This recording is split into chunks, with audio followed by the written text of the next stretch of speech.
तुम्हारा अन्नदाता, पग पग पर है संग तुम्हारे अन्नदाता। लहू किसानों का बन के पसीना सींचता है धरती का सीना। मेहनत का तेरी हक दिलवाने, नई तकनीक नई खोज बताने। पशुधन को गुणवान बनाना, पौध सुरक्षा को सिखलाना, खेती के सब गुर समझाने, भारत का सरताज बनाने। आठों पहर है संग तुम्हारे अन्नदाता, अन्नदाता। नमस्कार, मैं हूं श्वेता भट्टाचार्य। आप सभी दर्शकों का अन्नदाता कार्यक्रम में स्वागत करती हूं। हर रोज की तरह कार्यक्रम में हम लेकर आते हैं खेतीबाड़ी से जुड़ी हुई बहुत सी लाभकारी जानकारियां। तो चलिए सबसे पहले देखते हैं क्या है विशेष आपके लिए आज के कार्यक्रम में। धान की अच्छी उपज हेतु वैज्ञानिक रोपाई तकनीक,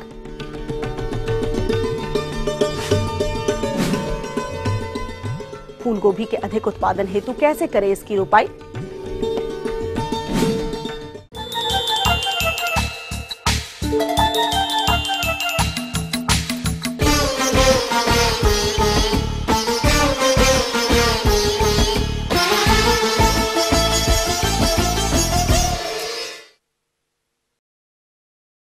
धान की नर्सरी इन दिनों रोपाई योग्य तैयार हो चुकी है और बहुत से कृषक इसके रोपाई कार्य में भी जुटे होंगे। तो किसान भाई किस प्रकार से इसकी रोपाई करें जिससे कि अधिक उत्पादन हो, इस विषय पर जानकारी दे रहे हैं जिला पटना के एक कृषि वैज्ञानिक डॉक्टर अभय कुमार।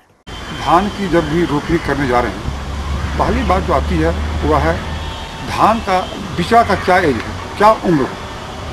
तो अमूमन 20 से 25 दिन का बिचा बोया था यदि परंपरागत विधि से आप धान की रोपनी कर रहे हैं तब। लेकिन यदि आप श्री विधि से धान की रोपनी करना चाहते हैं तो इसमें करीब 10 से 12 दिन का बिचवा लगा जाता है।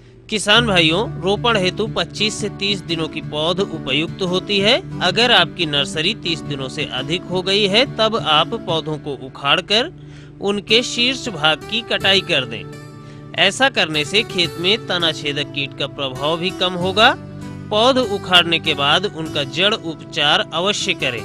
इस हेतु कार्बेंडाजिम दवा 2.5 ग्राम प्रति लीटर पानी का घोल बनाएं और नर्सरी को इसमें 15 मिनट डुबोकर उपचारित करें। दूसरी जो बातें आती हैं जिससे कि ध्यान देने की जरूरत है वह है कि रोपते समय कितनी गहराई पर बिचवा को रोपा जाए, यह भी एक आवश्यक चीज है। तो ऐसा देखा गया है कि यदि आप बहुत अधिक गहराई में बिचवा को रोप देते हैं तो उसमें कल्ले प्रभावित होते हैं, उसमें कल्लों की संख्या कम आएगी। यही कारण है कि श्री विधि में केवल जो बिचवा का जड़ है उसे मिट्टी में सटा दिया जाता है और यही कारण है कि श्री विधि में कल्लों की संख्या बहुत अधिक है। दूसरी जो बात आती है कि पर हिल यानी पर थल्ला आप बिचवा की संख्या क्या होगी। ऐसा हम अनुसंधान में पाए हैं कि यदि एक हिल में 1 से 2 बिचवा बोया जाए तो उसमें कल्लों की संख्या जहां अधिक निकलती है वहीं आपको बीज की बचत होती है। हिल से हिल की दूरी और पंक्ति से पंक्ति की दूरी कितना हो, यह भी ध्यान देने की बात है। यदि आप अगाध किस्म के प्रभेद लगा रहे हो यानी ऊंची जमीन में आप यदि धान की रोपाई कर रहे हो तब उस हालात में आपको 15 गुने 15 सेंटीमीटर, कहने का मेरा मतलब है कि पौधे से पौधे की दूरी 15 सेंटीमीटर और पंक्ति से पंक्ति की दूरी 15 सेंटीमीटर। यदि आप श्री विधि से धान की रोपनी कर रहे हो तो उस हालात में 25 गुने 25 हो जाएगा। कहने का मतलब कि पंक्ति से पंक्ति की दूरी 25 सेंटीमीटर और पौधे से पौधे की दूरी 25 सेंटीमीटर। दूसरी जो ध्यान देने वाली बात है धान की रोपनी समय वह है कि धान की रोपनी के करीब 20-25 दिन पहले आप कादो करके गोबर की सड़ी हुई खाद या कंपोस्ट को डाल दें। उसके बाद 20-25 दिनों के बाद आप एक कदवा कर दें, एक जुताई कर दें और जो भी अनुशंसित रासायनिक उर्वरक है उसमें से नाइट्रोजन की 1/3 भाग आप अंतिम जुताई के पहले खेत में डाल दें। साथ ही साथ जो भी अन्य पोषक तत्व है उसकी सभी की सभी मात्रा आप है देखिए उसमें डाल दें और तब उसके बाद अंतिम जुताई करके उससे पाटा लगा दें। तब है देखिए आप धान की रोपनी करें।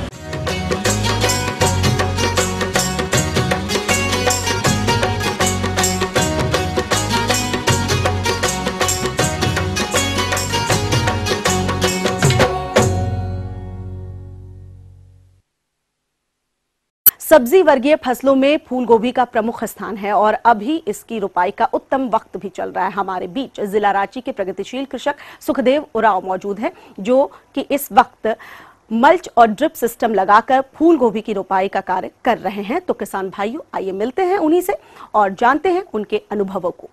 आज इस प्लॉट पर हम फूल गोभी का पौधा लगा रहे हैं। ये फूल का जो वैरायटी हम लगा रहे हैं उसका नाम है निराला। फूलगोभी हाइब्रिड है। फूलगोभी का पौधा हम पॉली हाउस में ट्रे पर किए हुए थे, जो पौधा का उम्र आज 20 से 25 दिन हो चुका है, जिसको हम यहाँ पर लगा रहे हैं मल्चिंग सिस्टम में। इस मल्चिंग में पहले कद्दू का खेती हम किए थे, जो कद्दू ख़त्म हो गया। उसके बाद हम यहाँ फूल का खेती करने जा रहे हैं। इसमें हम खाद वगैरह अभी नहीं डाल रहे हैं। पहले ही मेरा कद्दू लगाते समय प्रचुर मात्रा में खाद डाला हुआ था, इसलिए अभी खाद तुरंत नहीं डाल रहे हैं। सिर्फ फोरेट डाल रहे हैं, थोड़ा थोड़ा करके एक चुटकी भर हर छेदा पर जहाँ पर पौधा लगा रहे हैं। और ये मल्चिंग से मल्चिंग का दूरी है 4 फीट का, जिस पर 4 फीट पर ही ड्रिप लगा हुआ है। एक मल्चिंग पर एक ड्रिप लगा हुआ है जो 4 फीट पर है। और मल्चिंग होता है 4 फीट का, जो मल्चिंग करने के बाद 3.5 फीट का बेड बना होता है। आज बारिश है इसलिए हम गोभी डाल रहे हैं, तो हमको बारिश से भी फायदा हो रहा है कि सिंचाई कम करना पड़ेगा और जो भी पौधा लगा रहे हैं एकदम बहुत अच्छा तरीके से जिंदा हो जाएंगे। फूल का पौधा हम लगा रहे हैं 12 इंच पर। पौधे से पौधे की दूरी 12 इंच है और लाइन से लाइन की दूरी 12 इंच है। इसमें हम खाद अभी नहीं चला रहे, इसलिए इसको लगाने के 1 सप्ताह बाद से 19-19 चलाएंगे, प्रारंभ करेंगे।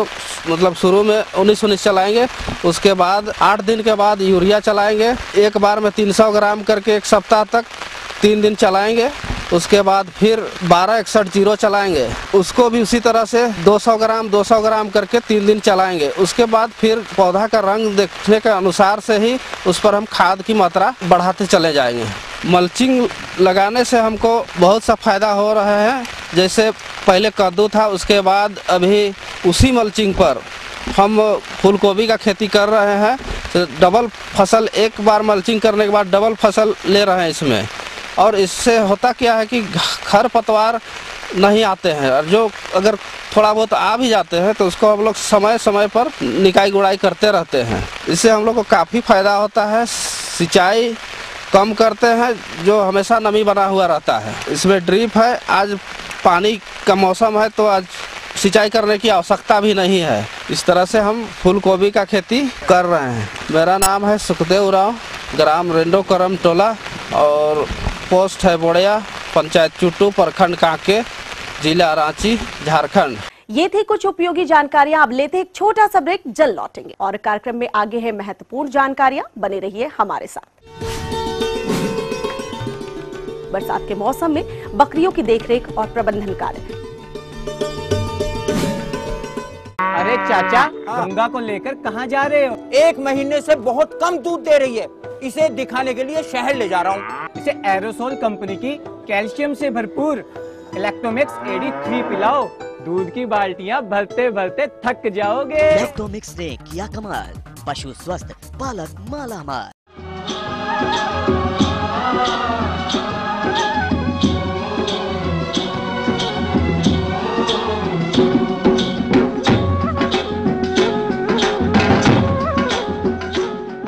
ब्रेक के बाद एक बार फिर से आप सभी दर्शकों का अन्नदाता कार्यक्रम में स्वागत है। बढ़ते हैं अगली प्रस्तुति की ओर।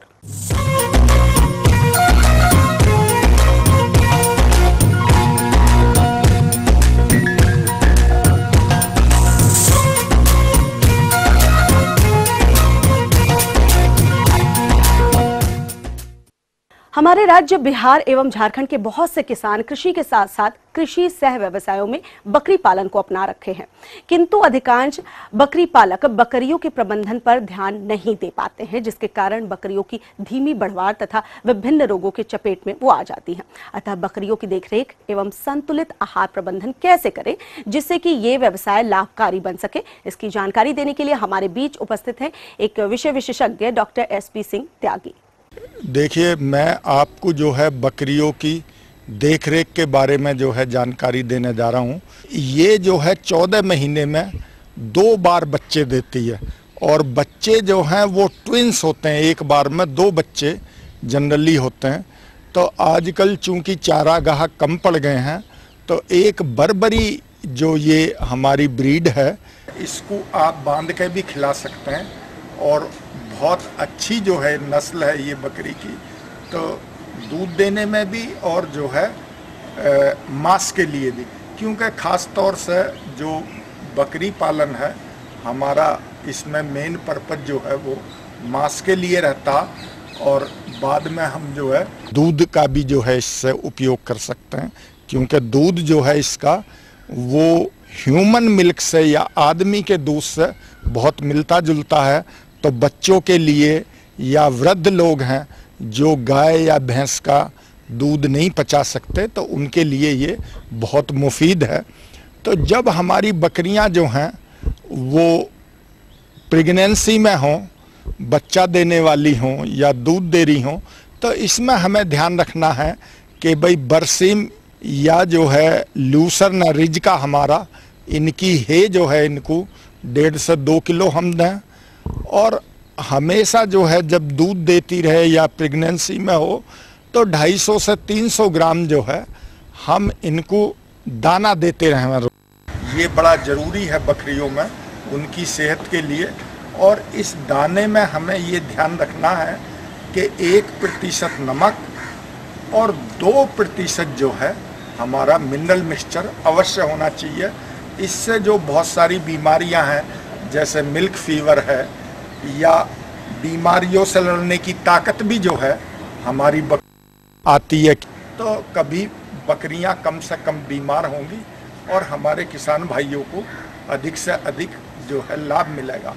अब जो है बरसात आने वाला है या कुछ जगह पर बरसात चल रही है, तो किसान भाई जो हैं जो टीकाकरण है, चाहे वो बकरियों में जो है चेचक का है या फूट एंड माउथ डिजीज है FMD, तो इनके सबका जो है टीकाकरण करा लें। और बरसात में जो है पैरासाइट्स भी जो है परजीवी भी बहुत आते हैं। परजीवियों में जैसे जूं है, किलनी है, किलौनी है, एक्सटर्नल भी और इंटरनल पैरासाइट्स हमारे राउंड वर्म्स हैं, टेप वर्म्स हैं। जो बाह्य परजीवी हैं ये खून चूस जानवर को एनी या जो है खुजली या उसके बाल उड़ना ये सब होता।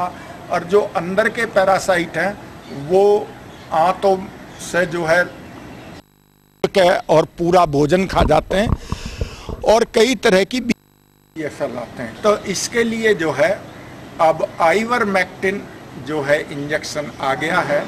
ये आइवरमेक्टिन जो है चाहे आपके बाहर के कीड़े हों चाहे अंदर के कीड़े हों, सभी कीड़ों को जो है 3-4 घंटे में जो है ये साफ कर देता। और आइवरमेक्टिन की डोज जो है बकरियों में वो 1 से 2 ml रहती है और सब कट लगता, कोई भी किसान भाई जो है लगा सकता और 6 महीने तक जो है इसकी वो रहती है। तो 6 महीने तक फिर किसी भी तरह के नहीं होंगे। और बरसात में जो है यही 2-3 चीज़ों का ध्यान रखना है कि भाई जहाँ गंदे तालाब जो है घोंगे उनके पास ना ले जावें अपने जो है बकरियों को, क्योंकि उनसे घोंगे में ही जो है लिवर फ्लूक जो पैरासाइट है परजीवी ये जो है बकरियों में आ जाता। तो ये अगर इतनी चीज़ें आप कि भाई फीडिंग में हम जो है ल्यूसर्न है या बरसिम है या जो है पत्तियां जो है हमारे पेड़ों की पत्तियां, हरी पत्तियां, या आप जो है उनको दाना जो है 250 से 300 ग्राम रोजाना देते रहेंगे जिसमें नमक और खनिज मिश्रण अवश्य हो, तो आपकी बकरियां जो हैं वो अधिक से अधिक लाभ जो है देंगी। आगे और भी है कुछ रोचक जानकारियां, पर यहां पर रुकेंगे एक और कमर्शियल ब्रेक के लिए। जल्द हाजिर होते हैं। पॉली हाउस में डच रोज की फसल में समसामयिक कार्य। अरे चाचा, गंगा को लेकर कहाँ जा रहे हो? 1 महीने से बहुत कम दूध दे रही है, इसे दिखाने के लिए शहर ले जा रहा हूँ। इसे एरोसोल कंपनी की कैल्शियम से भरपूर इलेक्ट्रोमिक्स AD3 पिलाओ, दूध की बाल्टियां भरते भरते थक जाओगे। इलेक्ट्रोमिक्स ने किया कमाल, पशु स्वस्थ, पालक मालामाल।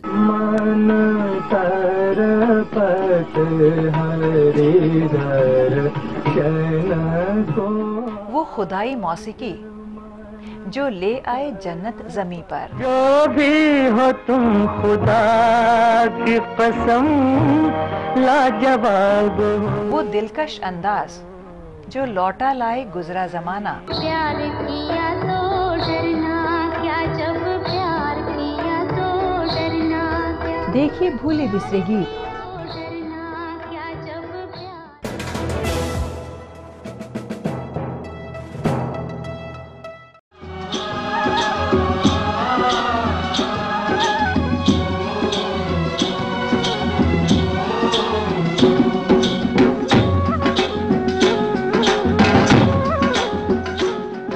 ब्रेक के बाद आप सभी दर्शकों का स्वागत है। चलिए अब रुख करते हैं अगली कड़ी की ओर।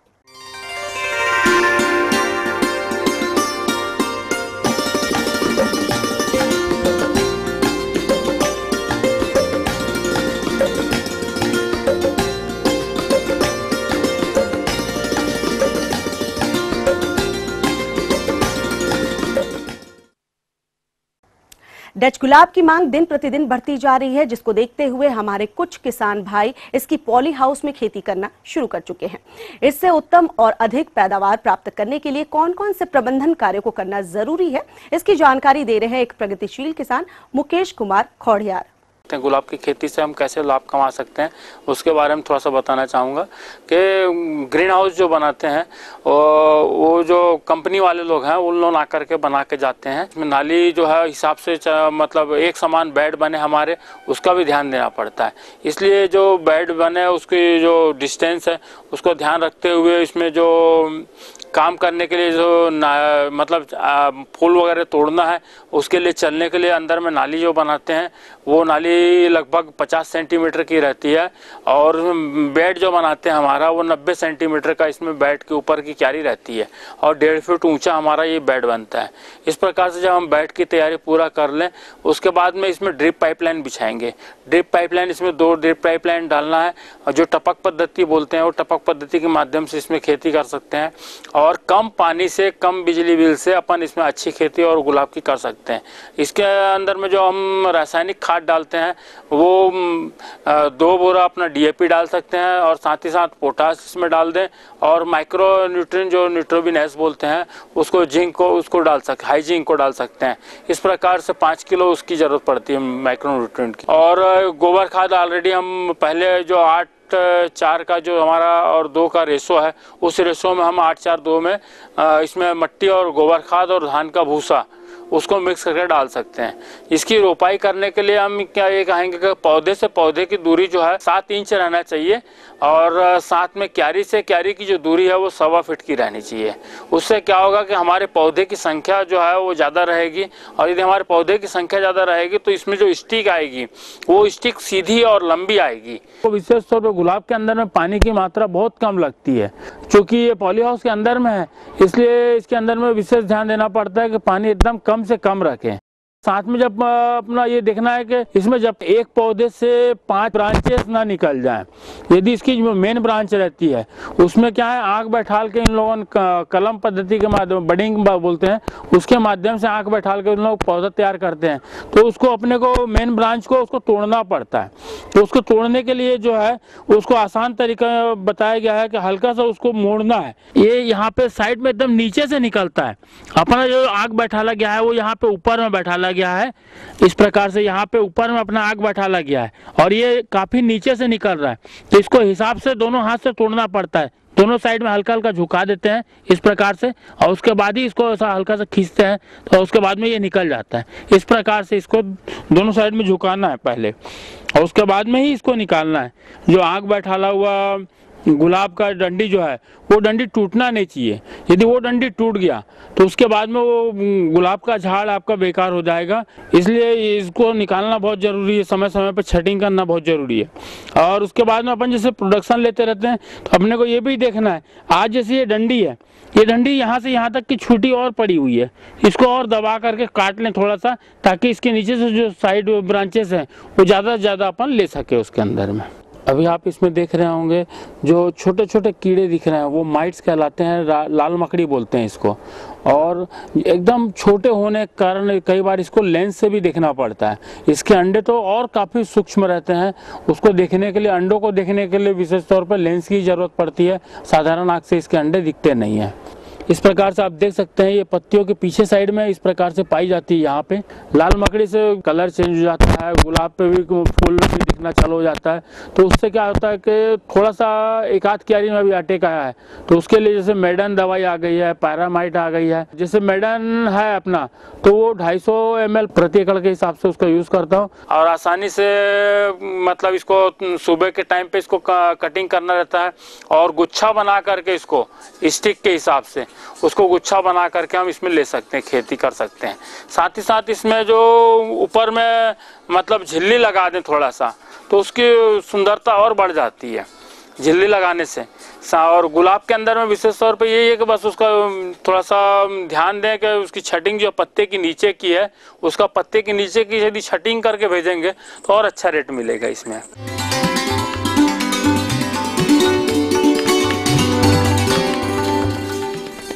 अन्नदाता हेल्पलाइन निशुल्क फोन संपर्क सेवा के माध्यम से आपके द्वारा पूछे गए प्रश्नों में से 1 या 2 महत्वपूर्ण प्रश्नों को हम अपने कार्यक्रम में शामिल करते हैं। इसी के तहत आज का चयनित प्रश्न और उसका जवाब इस प्रकार से है। जिला सरायकेला से अनिल कुमार जी, आप दुधारू पशुओं के सिंग रोधन पर जानकारी चाहते हैं। तो अनिल कुमार जी, आपकी जानकारी हेतु प्रस्तुत है कार्यक्रम का यह अंश। किसान भाइयों, सबसे बड़ी जरूरत यह आती है कि सिंग रोधन आखिर क्यों। तो सबसे पहले आप ये जान लीजिए, सिंग रोधन से एक तो जानवरों में जो हार्न कैंसर होने की संभावना रहती है यह पूरी तरह समाप्त हो जाता है। इसके अतिरिक्त लड़ाई के दौरान एक दूसरे को चोट नहीं लगती है। इसके अलावा पशु में जो इसके साथ साथ किसान भाइयों, आप जानवरों को कम जगह में ज़्यादा रख सकते हैं। और ये सिंग रोधन जो होता है बड़ा आसान सा है। छोटा सा जो जानवर होता है, पैदा होने के 1 हफ्ते के अंदर आप उसके थोड़ा सा सर पे टच करिए, कहीं पर उसको छुइए, जहाँ पर आपको उसका कलिका सी दिखाई पड़े, महसूस हो, वहीं पर थोड़ा सा ब्लेड से हल्का सा जगह बना लीजिए। और उसके बाद कास्टिक पोटास का जो विलेन होता है, इस विलेन में रुई को आप भिगो लीजिए, और भिगोने के बाद उस रुई को धीरे धीरे करके आप उस पर रब करिए, मालिश कर दीजिए। मालिश करने के बाद आप देखेंगे थोड़ा सा हल्का सा लग रहा है कि खून सा आ जाएगा, और उस रुई को वहीं पर चिपका के आप छोड़ दीजिए। इसके बाद जैसे जैसे वो जो है घाव पूर्ता भरता जाएगा, वो अपने आप जो है रुई सूख करके झड़ जाएगी। तो ये छोटे जानवरों पर सिंग रोधन हो। इसके अलावा किसान भाइयों, यदि आपको विलेन नहीं मिलता है तो कास्टिक पोटास की छड़ का भी आप इस्तेमाल कर सकते हैं। कास्टिक पोटास की छड़ का इस्तेमाल करने का तरीका ये रहता है कि आप जानवर का जहाँ पर बड है उसको थोड़ा सा स्पेस साफ़ कर लीजिए, और साफ़ करने के बाद कागज़ की सहायता से या उसके होल्डर की सहायता से कास्टिक पोटास की छड़ को अच्छी तरह पकड़ लीजिए। और पकड़ने के बाद जहाँ पर उसका बड है उसी पर रख करके थोड़ी देर जला दीजिए। जलाने के उपरांत क्या होता है कि उससे थोड़ा सा एक विलेन सा निकलेगा, लेकिन उससे जो है आपको अपने जानवर की आँख को बचाना है, क्योंकि यदि आँख में चला जाएगा तो जानवर के अंधे होने की संभावना बढ़ जाएगी। इसके अतिरिक्त किसान भाइयों, एक डिहार्नर आता है, ये इलेक्ट्रिक डिहार्नर होता है, और इसमें क्या करते हैं कि कास्टिक पोटास और या कास्टिक पोटास का जो विलेन है, इसकी जगह पर हम बड को उसी इलेक्ट्रिक डिहार्नर से जला देते हैं, और जड़ तक जलने के पश्चात फिर इसमें से सिंग निकलने की संभावनाएं नगण्य हो जाती हैं। लेकिन होता क्या है कि अगर इसमें जरा सी चूक हो गई, क्योंकि अगर थोड़ा पूरी तरह से इसमें जानवर के अगर जड़ तक नहीं जला है, अगर किनारे से भी तो सिंग निकल जाता है। ये इसका सबसे बड़ा नुकसान होता है। लेकिन अगर किसी अच्छे टेक्नीशियन से आप कराते हैं तो निश्चित रूप से आपको जो है सिंग रोधन में सफलता मिलेगी। आपने कहीं बड़ा जानवर खरीदा, अब उसमें सिंग रोधन कैसे करें, तो उसके सिंग रोधन के लिए ये है कि आप या तो उसको आरी से काटें, या एक आता है इलस्ट्रेटर, ये एक रबड़ का मोटा सा छल्ला होता है, इसका आप इस्तेमाल कर सकते हैं। और ये आप जो कार्य करेंगे वो किसी टेक्नीशियन की ही मदद से करेंगे। इसमें क्या करते हैं कि जो जानवर जिसका सिंग रोधन करना है, बड़ा जानवर है, उसके सींग पर एक जो है बड़ा सा हम टाइट सा छल्ला चढ़ा देते हैं, और ये छल्ला जो है वो सींग में पोषक तत्वों की आपूर्ति को रोक देता है।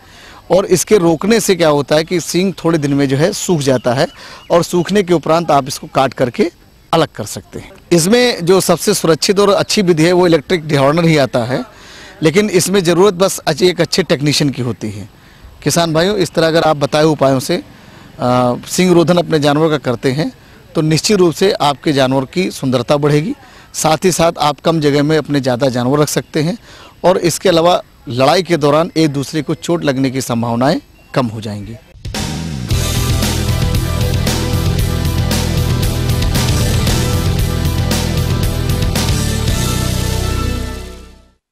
राज्य के विभिन्न मंडियों में कृषि उत्पादों के चढ़ते उतरते बाजार भाव की संक्षिप्त जानकारी इस प्रकार से है।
अब आइए देखते हैं कल दिखाए जाने वाले कार्यक्रम की मुख्य झलकियां।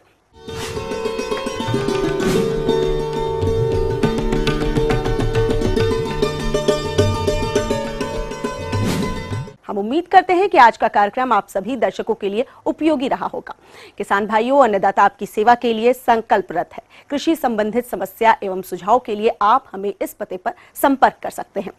प्रोड्यूसर अन्नदाता ETV Bihar Jharkhand, Ramoji film city Hyderabad 501512। साथ ही आप हमें ईमेल भी कर सकते हैं। हमारा ईमेल एड्रेस है annadatabihar@etv.co.in।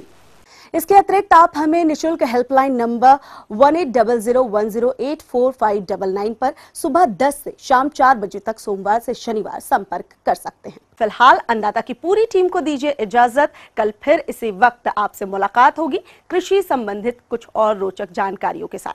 नमस्कार।